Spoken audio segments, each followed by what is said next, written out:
Hello everyone, आज हम एक इम्पॉर्टेंट क्वेश्चन करने वाले हैं पोम फॉग, जो कि क्लास 10th की एक पोम है। तो रीड करते हैं क्वेश्चन को।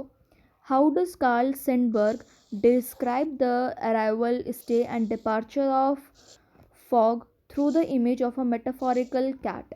किस तरीके से वो एक मेटाफोरिकल कैट के आने, रुकने और जाने को किस तरीके से वो बताते हैं। ठीक है, तो इसका ये आंसर बहुत ही अच्छे से लिखा हुआ है, जिसके अंदर आपकी बेसिकली पूरी की पूरी पोम ही डिस्क्राइब करनी है आपको इस आंसर में।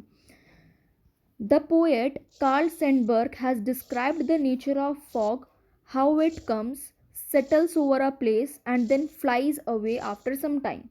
तो जो पोएट सेंडबर्ग है वो हमें ये डिस्क्राइब करते हैं कि किस तरीके से जो हमारे नेचर में फॉग है वो कैसे आती है, कैसे सेटल करती है एक प्लेस पर और फिर धुआं बनकर बिल्कुल भाग जाती है, फ्लाई हो जाती है, without anyone noticing it.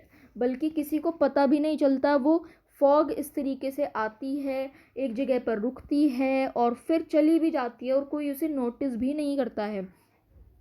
The poet has given a metaphoric portrayal of fog by comparing it to a living creature that is a cat. तो देखो, पोएट ने मेटाफोरिकली एक फॉग को कंपेयर किया है एक लिविंग क्रिएचर कैट से, क्योंकि देखो कैट बहुत ही ज़्यादा क्वाइट साइलेंट क्रिएचर है। Cat is a very quite silent creature, it comes silently rather secretly. ये बहुत ही चुपके से आती है, या फिर हम कह सकते हैं सीक्रेटली ये आती है। We do not even come to know of its arrival. हमें पता भी नहीं चलता कि वो बिल्ली कब आ गई। ठीक है, तो इसी तरीके से जो कार्ल सेंडबर्ग हैं उन्होंने मेटाफोरिकली कंपेयर किया है एक कैट को और एक फॉग को, क्योंकि कैट तो एक नॉन लिविंग कैट एक लिविंग क्रिएचर है और जो फॉग है वो हमारे एक नॉन लिविंग क्रिएचर है। तो दोनों को कंपेयर किया है कि किस तरीके से वो इतनी क्वाइटली दोनों के दोनों आते हैं, बल्कि वहाँ पर वो रहते भी है लेकिन किसी को कुछ पता भी नहीं चलता है। इस तरीके से वो दोनों आते हैं। So it does not make any sound unlike some other animals.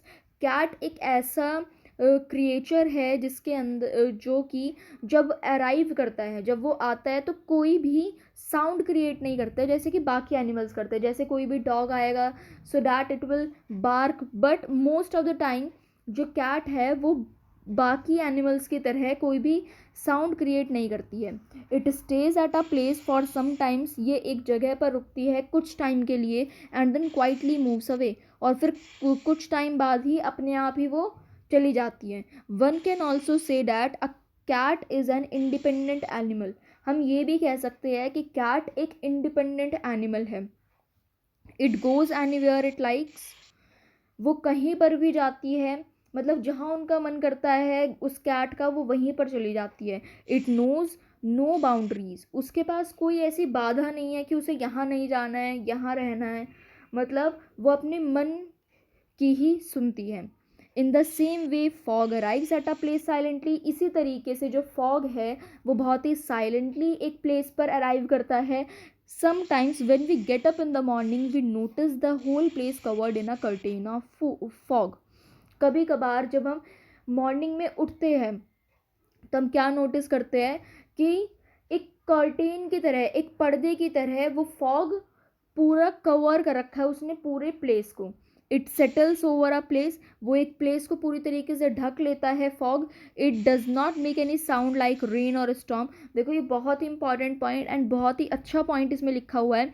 जैसे कि जो कैट है वो भी बिल्कुल ऐसे आएगी, बहुत ही शांत होकर आती है और वो भी एक जगह पर सेटल होकर बैठ जाती है बिल्कुल। जो फॉग है वो भी बिल्कुल इसी तरीके से आती है कि वो एक प्लेस पर सेटल ओवर कर लेती है, लेकिन वो रेन या फिर स्टॉर्म की तरह साउंड प्रोड्यूस नहीं करती है। मतलब रेन जब आती है तो अलग ही उसकी ट्विंकलिंग साउंड कुछ प्रोड्यूस होती है, और स्टॉर्म की भी जब आंधी आती है तब भी आवाज़ वो क्रिएट करती है, लेकिन फॉग जब भी आती है तो उसे सिर्फ देखना ही पड़ता है, वो आवाज़ क्रिएट नहीं करती है।